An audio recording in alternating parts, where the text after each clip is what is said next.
Bonjour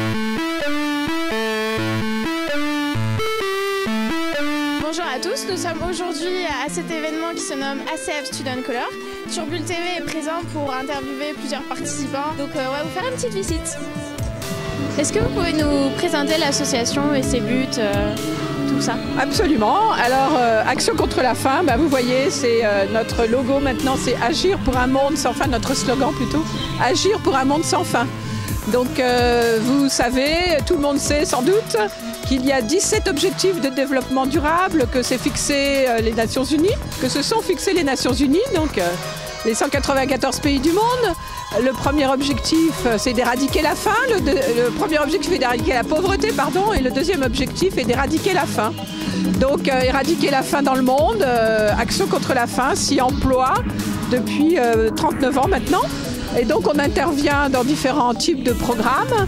D'une part, tout ce qui est santé et lutte, prévention et lutte contre la sous-nutrition, en particulier des enfants de moins de 5 ans, mais aussi parce que c'est déterminant, accès à l'eau potable et donc et à l'assainissement de base. Et c'est important de le souligner en ce moment où vient de se dérouler la Journée mondiale de l'eau. On a encore plus de 800 millions de personnes qui n'ont pas accès à l'eau potable, indispensable à la vie, et près de 2 milliards de personnes qui n'ont pas accès à l'assainissement de base.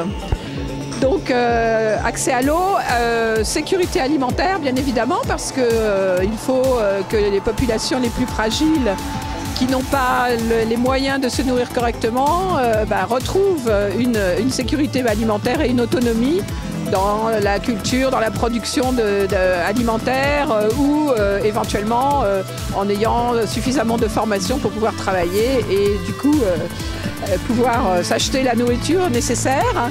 Et également la santé mentale qui est un programme tout à fait important et un peu transversal par rapport aux autres. Sur lequel nous insistons beaucoup désormais dans un certain nombre de cas d'urgence suite à des catastrophes naturelles par exemple, mais beaucoup en ce moment dans des zones de conflit ou bien dans des zones où les personnes se sont réfugiées suite au conflit. Voilà. Donc, et Action contre la faim enfin intervient en plaidoyer auprès des gouvernements pour essayer d'influencer et de modifier les politiques de santé ou les politiques agricoles, les politiques d'eau, d'accès à l'eau et de gestion de l'eau. Voilà. Et donc, Action contre la faim et sur le département s'efforce de conduire un certain nombre d'événements, de projets.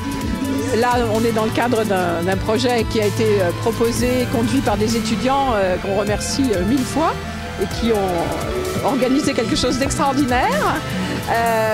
Il faut souligner aussi qu'il va y avoir bientôt la course contre la faim dans une vingtaine d'établissements scolaires du département, où là, ce sont les élèves qui courent contre promesse de dons pour Action contre la faim. Et puis enfin, pas tout à fait enfin, mais aussi, nous organisons le 27 avril prochain le challenge contre la faim, qui cette fois-ci va concerner des entreprises et des salariés d'entreprises qui vont courir contre la faim. Donc à la plaine des Jeux Colette-Besson, à proximité du centre de performance du Stade Rochelet et en partenariat aussi avec le Stade Rochelet. Et nous avons d'ores et déjà une douzaine d'entreprises qui se sont inscrites pour qu'un certain nombre de leurs salariés fassent du sport ce jour-là. Les salariés font du sport et l'employeur fait un don à Action contre la faim. Voilà, donc c'est aussi des opérations de team building qui peuvent intéresser des entreprises tels que Alstom, Subdeco, le CIPECMA, Céréalogue, Port Atlantique par exemple, qui sont parmi les entreprises qui vont s'engager, qui se sont engagées cette année. Donc vous participez souvent à des courses comme ça pour un don contre Action contre la faim ou d'autres genres?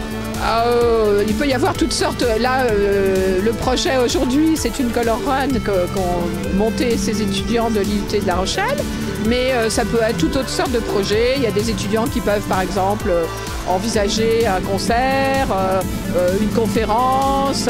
Enfin, il y a toutes sortes de choses qui peuvent être envisagées, initiées, inventées par des étudiants. au profit d'Action contre la faim, si ça leur semble être une cause digne d'intérêt et de tout le travail qu'ils ont fourni comme aujourd'hui. Parce que là, franchement, il y a un énorme travail. Hein. Donc vous encouragez les jeunes à faire ça? Absolument, absolument. Et c'est un relais extrêmement important. Vous voyez, on essaye de travailler auprès des jeunes dans les collèges et dans les lycées. C'est tout à fait important qu'il y ait des étudiants qui aussi se mobilisent pour lutter contre la faim, qui reste quand même quelque chose d'absolument insoutenable et insupportable hein, dans un monde tel qu'on le vit aujourd'hui. Nous nous sommes donné l'impératif d'agir pour un monde sans faim et à horizon 2030, voilà, on a fait une campagne fut un temps pour un monde sans faim à horizon 2030. Je ne suis pas complètement sûre que nous y arriverons, mais il faut y travailler, voilà. D'accord. Bah, merci beaucoup d'avoir répondu aux questions et bon courage à vous. Et je suis sûre que les jeunes vont parfaitement réussir tout à fait. Et organiser d'autres événements. Merci beaucoup, bonne journée, au revoir.